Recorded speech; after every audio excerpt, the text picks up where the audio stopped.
leur offre, leurs compétences en dehors des appels d'offres proprement dits. Hein, il faut qu'elles aillent à la rencontre des acheteurs publics, mais il faut aussi que les acheteurs publics aillent piocher l'information, s'ouvrent à des solutions nouvelles, innovantes, aient connaissance de ce qui se passe ici ou là, de ce qui se crée ici ou là. Donc ça, c'est aussi un sujet important. Je ne peux pas passer outre la simplification, même si je crois qu'il y a eu un témoignage, alors je ne sais plus si c'est à Laval où ça va bien, mais j'allais dire, c'est l'exception qui ne confirme pas la règle, je crois, parce que quand même, cette simplification, on y travaille. Jean-Loup Blaché vous l'a dit, avec le CIMAP, le dites-nous une fois, cette idée de pouvoir répondre à un marché public avec le seul numéro SIRET, ça semble extraordinaire, mais si un jour on pouvait faire aboutir rien que cette idée-là, je crois qu'en termes de simplification, on ne pourrait pas aller beaucoup plus loin. Et vous avez la chance en Bretagne d'avoir avec Mégalis la possibilité d'être pilote. Donc on travaille vraiment sur ce sujet de la simplification, et toutes les autres idées sont, il y a la simplification pour répondre, et puis peut-être aussi cette simplification dans l'exécution du marché. On a des documents contractuels aujourd'hui qui sont, pour une TPE-PME, c'est quand même très très lourd, hein. On n'a pas tous l'expertise juridique pour pouvoir regarder tout ça, donc c'est un petit peu ennuyeux, suivant la typologie des marchés, les enjeux, les enjeux financiers, on pourrait peut-être avoir des adaptations là-dessus. L'idée peut-être de relancer le SBIR, Small Business Innovation Research, qui serait l'ancien article 26 de la loi LME, qui serait une part réservée aux PME. Quand on parle tout à l'heure ça a été évoqué, flaguer, je ne sais pas si on peut aller jusque-là, mais cette idée de pouvoir réserver comme c'était prévu dans la loi, ça n'a pas fonctionné parce que, et le Syntec numérique se bat sur ce sujet-là, d'avoir 15 ou 20% qu'on puisse réserver à des PME, alors c'était de haute technologie ou des PME du numérique, pourquoi pas? Je pense qu'il faut quand même réfléchir à cette voie-là.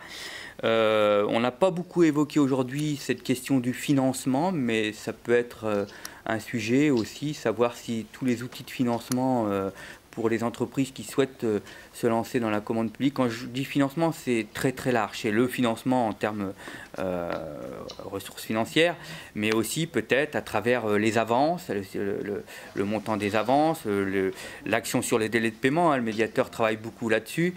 Tous les sujets qui tournent autour du financier, il me semble qu'il faut regarder aussi s'il y a des pistes.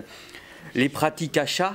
On n'est pas là pour stigmatiser les acheteurs publics, mais on est là quand même pour leur dire utilisez à minima toutes les flexibilités actuelles qui vous sont offertes par le cadre juridique. Encore une fois, nos voisins européens ont le même cadre juridique. On est un peu plus dans la transposition, on a été un peu plus sévère, on a surtransposé. Mais les nouvelles directives européennes arrivent là dans les semaines qui viennent, et donc nous travaillons aussi avec le médiateur et en lien avec la direction des affaires juridiques de Bercy pour que cette transposition, j'allais dire, soit la plus intelligente possible, qu'on ne fasse pas de la surtransposition et qu'on soit sur un pied d'égalité en termes de réglementation avec nos voisins européens. Ça rejoint donc l'idée de travailler en coût complet, hein, le produit, tous les services associés, et visiblement dans le domaine du numérique, hein, cette question de la maintenance, enfin il y a beaucoup de sujets qui tournent autour de ces services associés qui doivent être pris en considération par les acheteurs.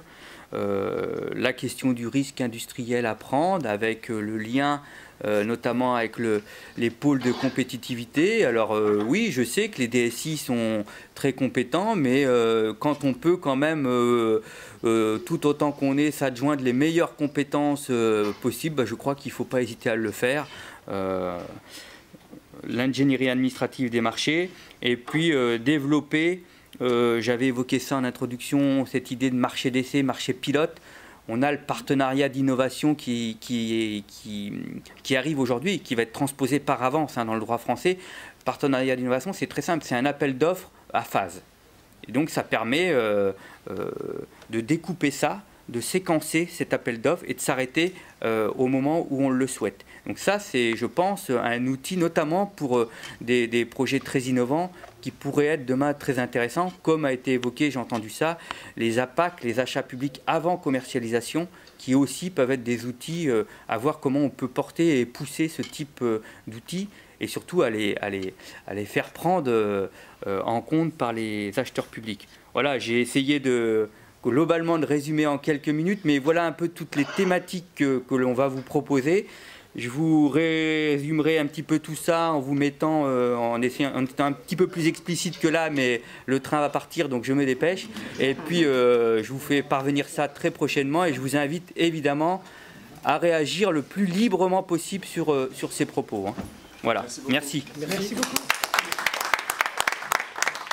Juste pour conclure, je voudrais remercier l'équipe du pôle, Didier et Julie, qui ont organisé, en commençant entre Noël et le jour de l'an, cet événement, et le relais dans les différentes technopoles qui nous ont permis d'organiser le multisite. Merci à vous, bonne fin de journée.